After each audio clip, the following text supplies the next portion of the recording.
In 1568, Spain controlled the richest territory in northern Europe. The Dutch provinces, modern-day Netherlands and Belgium, were the commercial heart of the continent. More goods passed through Antwerp in a single week than through most European cities in a year. Spain owned all of it. All they had to do was not ruin it. They ruined it. Spain tried to impose a 10% tax on every single commercial transaction in the Netherlands. Not a 10% tax on profit, on every transaction. Every time goods changed hands, 10% vanished. In a trade economy built on buying cheap and selling at thin margins, this was not a tax policy. It was an extinction event for the merchant class. What followed was an 80-year war, the longest independence conflict in European history. And at the end of it, the Dutch Republic that emerged became the most commercially dominant nation on the planet, controlling up to half of all world trade. Spain, which had started the war to collect taxes, never financially recovered. The tax that triggered it would have raised almost nothing. To understand why Spain made this mistake, you have to understand the Spanish Empire in the 1560s. Philip II sat on the most powerful throne in the world. Spain controlled vast territories in the Americas, in Italy, in the Iberian Peninsula, and in the Low Countries, the 17 provinces that made up the Netherlands. His empire was enormous. It was also hemorrhaging money. Spain was fighting on multiple fronts simultaneously. Wars against the Ottoman Empire in the Mediterranean, military campaigns in Italy, the costs of administering and defending the Americas. Philip II needed revenue, and he needed it constantly. The Netherlands were the obvious source. They generated enormous commercial wealth.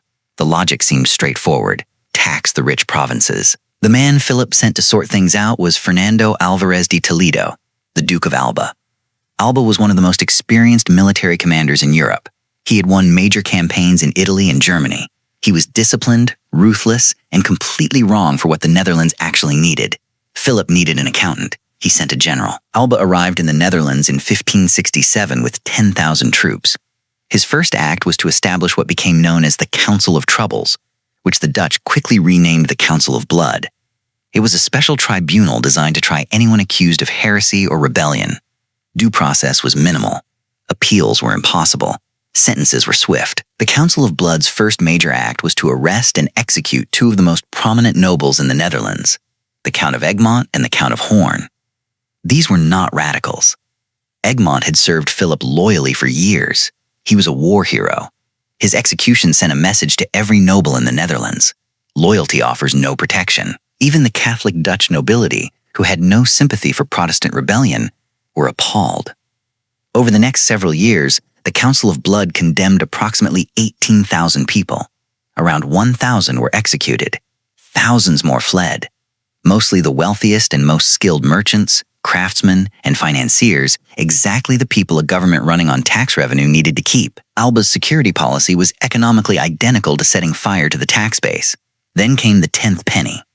In 1569, Alba proposed a permanent 10% tax on every commercial transaction, alongside a 5% tax on real estate sales.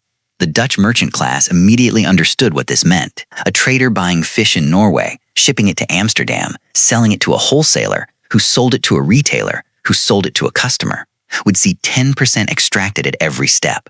The cumulative destruction was total. The Dutch tried to negotiate. They offered large lump sum payments to replace the transaction tax.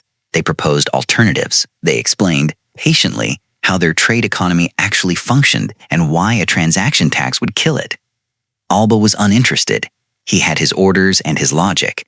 Spain needed regular income, a transaction tax would provide regular income, therefore the transaction tax would happen. What Alba missed was geography and psychology. The Dutch were not Spanish peasants farming land they couldn't leave. They were merchants with ships. Ships could sail elsewhere. When the 10th penny was finally imposed, Dutch merchants did something radical. They stopped trading. They simply went on strike. Commerce in the Netherlands nearly collapsed. Alba collected almost nothing because there was almost nothing to collect. Meanwhile, open military resistance had already begun. William of Orange, known as William the Silent, had fled to Germany in 1567 when Alba arrived. He spent the following years organizing and funding armed resistance. His first military campaigns were failures. He lacked experienced troops, money, and reliable allies. But he had something Alba did not, a cause that was growing more popular every month Alba governed: The sea was the key. A group of irregular naval fighters, the Sea Beggars, had been operating as privateers, raiding Spanish ships and coastal towns. In 1572, they seized the port of Brielle. It was a small victory, militarily, but psychologically it was enormous. It demonstrated that Spain could be beaten on Dutch territory. Cities across Holland and Zeeland began declaring for William of Orange almost immediately. The Dutch geography was a military problem that Spain never fully solved. The Netherlands river delta, its vast canal networks, and its ability to flood agricultural land by opening dikes made conventional military conquest nearly impossible. You could win a battle but not hold the territory. Siege warfare in the Netherlands became enormously expensive, slow, and often pointless. The Dutch would simply flood the road your army needed. Spain's response was to escalate.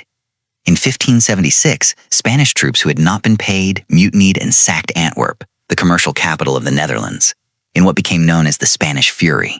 Over 8,000 civilians were killed in 3 days. It was the single worst atrocity committed in Western Europe in the 16th century. It also unified Catholic and Protestant Dutch provinces against Spain in ways that William of Orange had never managed through diplomacy. The Union of Utrecht in 1579 brought the northern Dutch provinces together in a formal alliance. 2 years later came the Act of Abjuration, the formal declaration of independence from Philip II. It did not claim independence because the Dutch wanted to rule themselves. It argued that Philip II had violated his obligations as a ruler, and that a ruler who does not protect his subjects loses his right to rule. This was revolutionary political theory. The Act of Abjuration was signed in 1581, 207 years before the American Declaration of Independence. Thomas Jefferson had read it. The structure of the argument is nearly identical. The ruler has obligations, he has failed those obligations, therefore the governed are released from their duty of obedience. The Dutch invented the legal framework for modern declarations of independence, and they did it because Spain tried to charge them 10% on fish sales. William of Orange was assassinated in 1584, shot with a pistol by a Catholic zealot in Delft. He became the first head of state in history killed by a handgun. Spain celebrated. The Dutch made him a martyr. The rebellion did not collapse. It intensified. Philip II, watching the situation deteriorate and frustrated by English support for the Dutch rebels, decided to solve 2 problems at once. He would invade England. The Spanish Armada of 1588, 130 ships, 30,000 men, was supposed to transport an invasion force to England, defeat the English fleet, and end Protestant support for the Dutch. It was destroyed by weather, English tactics, and fire ships in the English Channel. Spain lost roughly 60 ships and 15,000 men. The Armada disaster mattered beyond the ships. It demonstrated to every European power that Spain was not invincible. It gave the Dutch Republic breathing room. It encouraged France, England, and other Protestant powers to more openly support the Dutch cause. Philip II never attempted another direct assault on England. His treasury never recovered from the combined costs of the Netherlands War and the Armada. Spain declared bankruptcy in 1596, its 3rd bankruptcy in Philip's reign. It had also declared bankruptcy in 1557 and 1575. The pattern was consistent. Spain collected silver from the Americas, spent it on wars, borrowed against the next silver shipment, then couldn't pay when the shipment was delayed or insufficient. The Netherlands War was the largest single item in this spending spiral. Meanwhile, the Dutch were building something extraordinary. Forced to fight Spain at sea, they had developed the most efficient merchant fleet in the world. Flat-bottomed, lightly crewed ships called Fluytes that could carry more cargo with fewer sailors than any competitor. By the 1590s, Dutch ships were dominating Baltic trade, Mediterranean routes, and beginning to push into Asian waters. The war had made them innovate. In 1602, the Dutch East India Company, the VOC, was founded. It was the world's first publicly traded company, the first company to issue stock, and the first to raise capital from thousands of shareholders rather than a single patron. It was created specifically to fund the cost of competing with Portugal and Spain in Asian trade. The VOC ultimately became the wealthiest company in history, controlling a trade empire across India, Indonesia, Japan, and beyond. The Amsterdam Stock Exchange opened the same year, 1602. It was the world's first modern stock market. The Dutch government was also issuing bonds at interest rates far lower than any other European government because investors trusted the Dutch Republic to pay its debts. While Spain was defaulting on loans repeatedly, The Dutch were inventing the financial instruments that would define the modern economy. The war continued. After the 12 years' truce from 1609 to 1621, fighting resumed as part of the broader 30 Years' War that engulfed Europe. But by this point, the military situation was clear. Spain could not reconquer the Dutch Republic. The most Spain could hope for was to contain it. The Peace of Westphalia in 1648 ended both the 30 Years' War and the 80 Years' War simultaneously. Spain formally recognized the Dutch Republic as a sovereign nation.